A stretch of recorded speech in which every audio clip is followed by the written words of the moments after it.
So the president basically is saying, I, Joe Biden, am going to impose on the nation racial justice and equity. And that's the racial justice part is fine. Again, all fair-minded people should want racial justice. Equity is another matter. Okay, now, if you just boil it down to equity is most favored person status. And if you're white, you're not in that crew. So Biden is basically separating Americans over skin color. All right, so minority groups, and there's one exception, that's the LGBTQ crew. They're in the minority equity jar. So the president says he's going to embed equity into the federal government. All right. And then this is what you're going to be hearing to defend this breakdown of the country by skin color. This is what you're going to hear. That we don't have housing justice or food justice or safety justice. We have insecurity in all those areas, housing, food, and safety, public safety, that we need guaranteed jobs and income for all Americans. Well, everybody gets a job, and if you can't, federal government pays you a salary anyway. All right, of course, now that is going to cost unlimited amounts of money the government does not have. All right, so Biden goes up and he gives his speech at 2 p.m. this afternoon. He's reading from a teleprompter.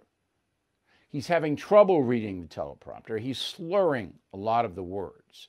But I've selected 2 sound bites that I think are interesting. Roll the first one.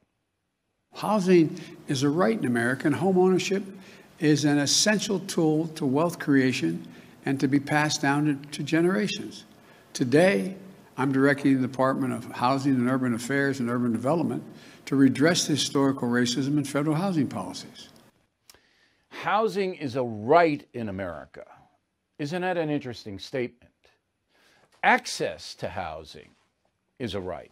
Access to it. So you can't deny people the right to buy a home or rent an apartment or a house because you don't like their skin color or ethnicity or they may be gay. That you can't do. But housing is not a right, all right? Housing is an acquisition.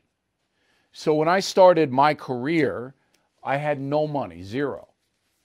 And I had to find a way to pay the rent starting with no money. And I worked my butt off to do that. I didn't have a right to a house right away. I had to earn money to get rent, to get a dwelling. And I did. I found a way. And I'll just tell you real quick, I wrote gag lines for a Saturday night monster show called Uncle Ted's Ghoul School in Scranton, Pennsylvania. I was a reporter for the station. I wasn't earning enough money to really rent a place. They would pay me nothing. So I did that to supplement my income. All right. I would have done anything. I would have flipped burgers because I had a place to live, take a shower, comb my hair. But I had no right to housing. It wasn't like I was going to walk into Scranton, Pennsylvania, and somebody go, hey, Bill, here, take this house and, pay me back when you can, but don't worry about it. But this housing is a right. It's a human right. This is the socialist Bernie Sanders stuff. You have a right to this, or you're entitled to that. Now, healthcare is a little bit different, okay? I understand that. But the basic essentials of life, you got to earn. You got to earn them in a capitalist society, not a communist society, where they'll give them to you, but they'll take everything else away from you. And you won't own the house. You can live in it, but the government owns it. All right, second soundbite. Roll it. We need to make equity and justice part of what we do every day. Today, tomorrow, and every day. Now, I'm going to sign these executive actions to continue the work to make real the promise of America for every American. Again, I'm not promising we can end it tomorrow, But I promise you, we're going to continue to make progress to eliminate systemic racism, and every branch of the White House and the federal government is going to be part of that effort. Okay, I got it, Joe. I see it. You are going to have certain groups that are going to get advantages from the federal government to make up for past sins of the country, and other groups who are not going to get any advantages, but who are going to pay for the advantages of the most favored groups. I got it.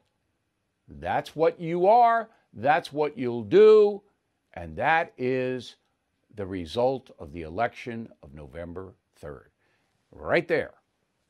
Now, on the campaign trail, Biden didn't say that. He didn't say he was going to impose equity on the nation. He did not. But this was always in play. This is the beginning of socialism. Does Biden know that? He does not. He is hiding behind a cloak, and he really believes it, that he is noble. He is the defender of justice, and he is going to make sure that the federal government of the United States imposes justice.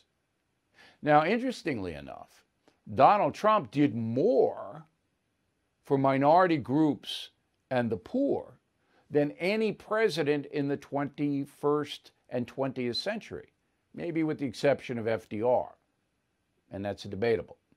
Because what Trump did was expand the economy so much in 4 years that everybody could get a job and earn their way. But Trump was demonized for doing that by the progressives and Biden, because they don't want the free market to provide equality. That's not what they want. They want the federal government and the state governments to do it because they don't trust capitalism in the marketplace. But if you look at the median income for working Americans, it went up big under Trump because Trump's economic policies drove small and large business to expand and hire because money was being made. That's capitalism. So it disturbs me that so few Americans understand what's happening. This is why you are members of BillO'Reilly.com. You're watching me on the First. You're listening to me on the radio, wherever it may be, because you want to understand. And you know I will tell you the truth. But the vast majority of Americans have no blanket idea what equity is. They don't know they're going to be taxed up to their eyebrows so money can be given to other groups.